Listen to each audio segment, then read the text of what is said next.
I will often hear many stories about people that land their Google job right out of school, fresh out the gate, and I am very excited for folks like that. However, that was not my experience. I spent 10 years of applying and getting rejected.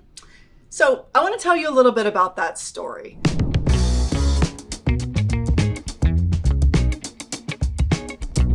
But first, my name's Erin Essex. I am here to help you with all things UX and tech careers in the hopes that sharing my experiences will help you. I am coming from big companies like Shutterstock, MongoDB, and currently now at Google on the YouTube team. In addition to that, I also teach UX on the side and have been doing so for about 3 years now. But here's the deal. There is a lot of information about UX and tech on the interwebs today, but not all of it is gonna be worth your time. So my goal is to cut through the noise, give you a more transparent look into the processes around UX and tech in the hopes that it can help you better your career, up your career, or just in general, help you out. Now, before I get into it, I wanna say this story reflects my experience only and nothing about the company or the people that are mentioned in this story. Okay, got it, just me. So after 10 years of doing this, I finally one day got a message from a recruiter from Google on LinkedIn. Finally, they were interested in talking to me. And I said, oh shit, because I had not interviewed in quite some time.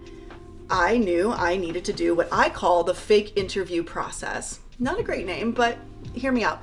What I essentially needed to do is practice interviewing again.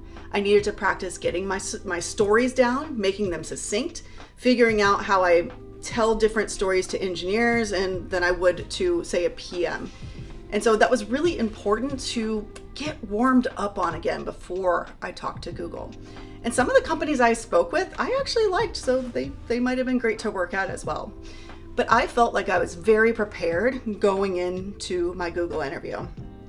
Now, there is a portfolio review process that happens for a lot of UX folks when you are interviewing, and Google has that, but they have a portfolio screener before that with just one person. They won't advance you until you get past that person. So I felt super prepared going into my screener. I had done it many times with these other companies and I was feeling real dialed in. Now, I'm going through my usual spiel, my normal projects, of which I showcase 2. And I can see that the person doesn't seem interested or engaged, or maybe they're just really into their notes. I know that I can overanalyze things sometimes. But once I got to the space at the end where I reserved for questions, the person just didn't really look interested in what I had said. And he said something to the effect of, do you have anything else you can show me? At this point, I knew I had failed the interview. I knew he was not going to advance me. And so I start to panic. I pull up my website. I'm going through a bunch of different projects frantically, trying to check the boxes that he was looking for. I didn't know. And it just made me really feel frazzled and uncomfortable. But also, it seemed like the interviewer was just not really maybe having a good day. I'm not sure, but it was just very unusual for me. So afterwards, I had just come to the conclusion I didn't get the job and, that's fine. Let's move on. We can apply again next year. Now, I did get a phone call from the recruiter. She had not seen any results yet. She just asked me like, hey, how did it go? And that's when I remembered. Quick sidebar. I was friends with a lot of the recruiters at Shutterstock, and one of the things they said that they enjoyed is when interviewees gave feedback about the interview, especially if it didn't go the way they expected or if they weren't set up for success in some way.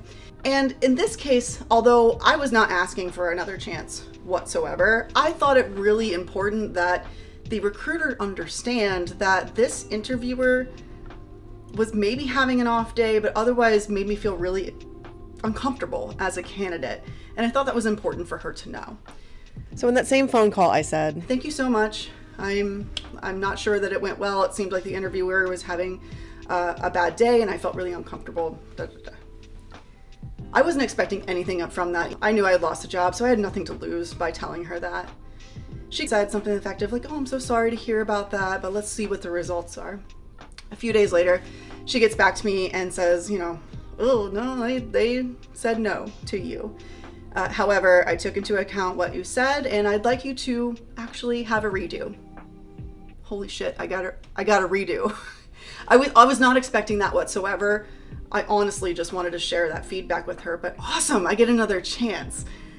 So I was teed up again a few weeks later with a different person and gave basically the same presentation. And she was very engaged. She had really great questions, and my experience was so different and so much better. Lo and behold, yeah, she passed me to the next level. And there's a lot of levels after that, but that was the first step. So that was very exciting. Now, I did go through all the other steps to land the role, and I just want to share with you too that the process is not fast by any means. I think I had spoken to the recruiter, I can't remember if it was February or December of 2022, 2021. I'll post it here if I can find the exact date. But I didn't actually have a start date until July of 2022. So my tip to you is, if you are applying and you're getting that interview, don't necessarily think that it's going to happen quickly. Don't start making plans to leave your current job, because it takes a very long time to get through the process. 3 months, 6 months, 9 months, that kind of thing. The other thing that I hope that my story conveys to you is to advocate for yourself. If you feel like something was not really working in the right way, I think it's okay to provide feedback. Again, in my case, I didn't know that it would result in a redo interview, but I was super thrilled that it happened, and I was that transparent with the feedback to the recruiter.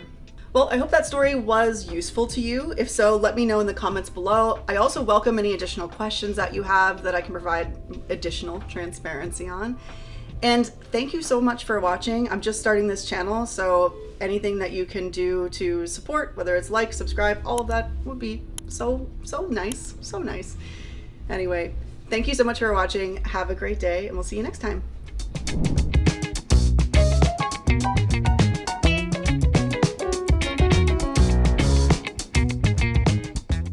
Just filmed an entire video without a microphone, so here we go for take 2.